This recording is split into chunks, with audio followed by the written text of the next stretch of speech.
కుప్పం పట్టణంలో దొంగలు పట్టపగలే ఓ ఇంట్లో డబ్బు, బంగారం, వెండి, ఎలక్ట్రానిక్ వస్తువులు దోచుకెళ్లినట్లు బాధితులు ఆవేదన వ్యక్తం చేశారు.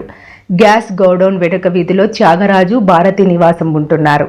ఇంట్లో ఎవరూ లేని సమయంలో గుర్తు తెలియని దొంగలు తలుపులు పగలగొట్టి బెడ్రూమ్లోని బీరువా, ట్రంక్ పెట్టెలో దాచుకున్న 120 గ్రాముల బంగారం, 70 గ్రాముల వెండి, 20,000 నగదుతో పాటు డెల్ ల్యాప్టాప్ ఎత్తుకెళ్లారని త్యాగరాజు స్పష్టం చేశారు.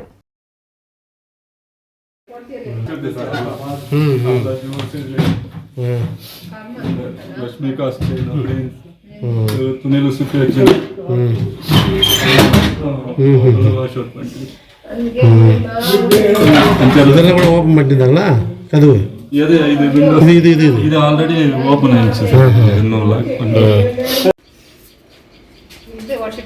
ఇది లాక్ ఫోటో వచ్చిందా ఇంత వర్షం అంత